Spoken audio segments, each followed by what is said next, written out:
Taiwan under Dutch and Spanish rule, a glimpse into the 17th century. Good morning, everyone.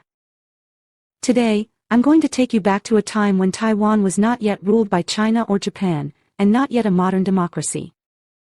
We are going to explore a fascinating period of Taiwan's history, the time when it was ruled by two European powers, the Dutch and the Spanish.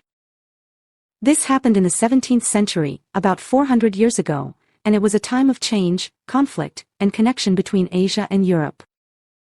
We'll talk about their politics, military actions, culture, economy, daily life, and settlements, and how China, specifically the Ming Dynasty, viewed Taiwan at the time. 1. Why did Europeans come to Taiwan? In the 1600s, European countries were competing to control trade routes in Asia. Spices, silk, tea, silver, and porcelain were very valuable, and both the Dutch and the Spanish wanted to build colonies to profit from this trade. At that time, Taiwan was not yet part of China. It was mostly inhabited by indigenous peoples, with a few Chinese fishermen and traders living along the coast. Because Taiwan was not strongly controlled by any major power, it became a perfect target for European colonization. 2. Dutch rule in southern Taiwan, 1624 to 1662. The Dutch East India Company, also known as the VOC, took control of southern Taiwan in 1624. They first landed in Anping, which is part of today's Tainan City. Politics and government. The Dutch ruled Taiwan like a business. Their main goal was to make money through trade and taxes. They built Fort Zeelandia, a stone fortress to protect their base, and set up a government led by a Dutch governor. They divided the land into areas and tried to manage the indigenous villages by using local leaders and Christian missionaries. In some places, they forced people to follow Dutch laws and pay taxes. Military. To protect their colony, the Dutch built forts and trained soldiers, including European troops, and hired local fighters. They fought with some indigenous tribes, especially those who resisted Dutch control, but also made alliances with others. They also fought against Chinese pirates, like Sheng Zhilong, the father of Koxinga, who would become very important later. Culture and religion. The Dutch brought Protestant Christianity to Taiwan.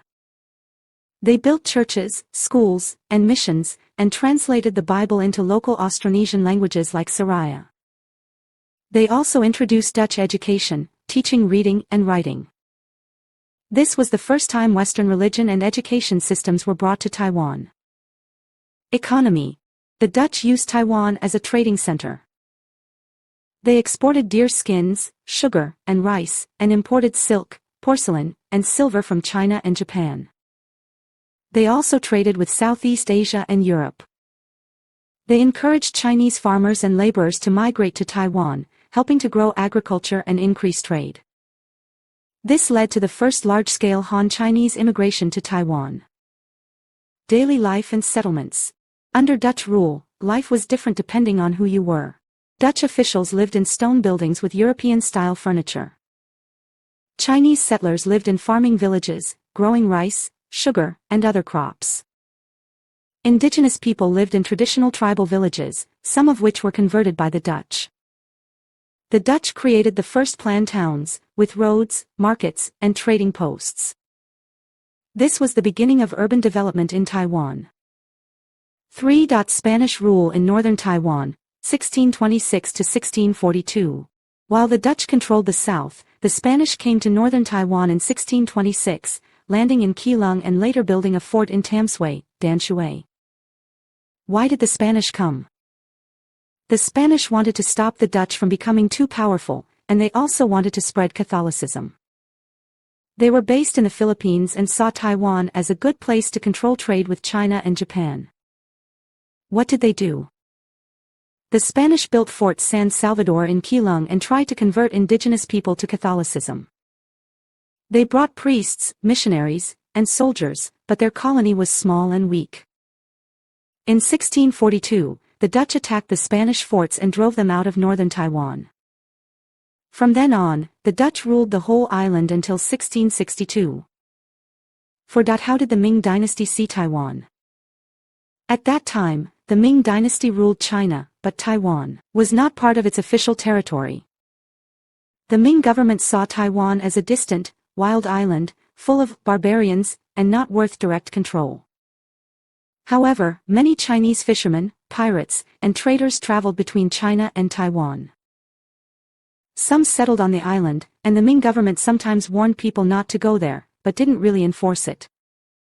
So while China didn't govern Taiwan directly, it still had economic and cultural connections to the island. Taiwan was seen more as a frontier than as a true province of China. 5. At the end of Dutch rule, Koxinga's invasion, 1661 to 1662. The Dutch period ended when Koxinga, Zheng Qinggong, a loyal supporter of the fallen Ming Dynasty, invaded Taiwan in 1661. He brought a large fleet and thousands of soldiers to drive out the Dutch and use Taiwan as a base to fight against the new Qing dynasty in China. After 9 months of fighting, the Dutch surrendered in 1662, and Koxinga established the Kingdom of Tungning, starting the next chapter in Taiwan's history. 6. Legacy and importance. Why is this period important? It was the first time Western countries ruled Taiwan. It introduced Christianity, Western education, architecture, and international trade. It led to Han Chinese migration, setting the stage for Taiwan's future development. It made Taiwan an important crossroads between East and West.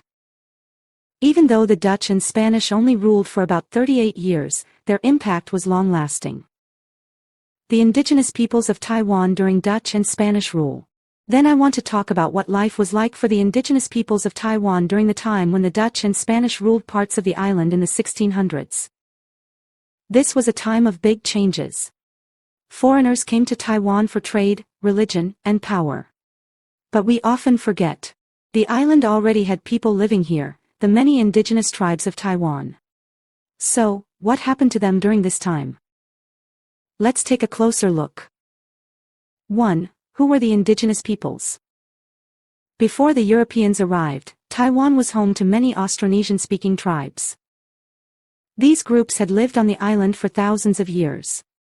Each tribe had its own language, customs, beliefs, and ways of life. Some of the tribes in the 17th century included the Saraya, Teokas, Papora, Babuza, and Pays in the west, and many others across the mountains and eastern plains. They lived in villages, grew rice and millet, hunted, fished, and had strong oral traditions, telling stories, songs, and myths passed down through generations. 2. First contact with the Dutch and Spanish. When the Dutch arrived in southern Taiwan in 1624, and the Spanish came to the north in 1626, they encountered these indigenous groups for the first time. At first, relations were mixed. Some tribes traded with the Europeans. Some fought back to protect their land. Others tried to ally with the newcomers to get an advantage over rival villages. The Europeans saw the indigenous people as both a resource and a problem. They wanted to control them, but also needed their help to survive and trade. 3. Life under Dutch rule. The Dutch were more powerful and stayed longer, so their impact was greater.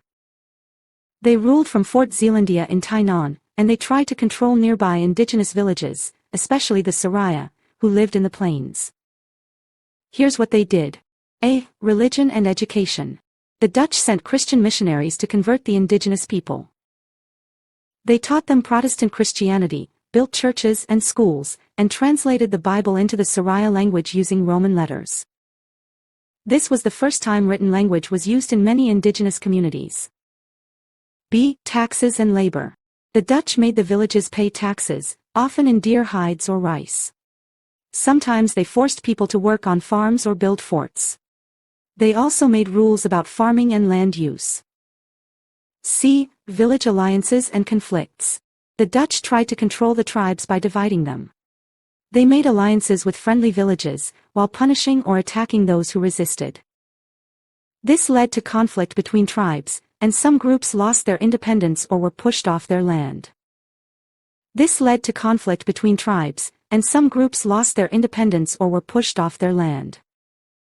Sadly, the arrival of the Dutch also brought new diseases, like smallpox, that indigenous people had never faced before.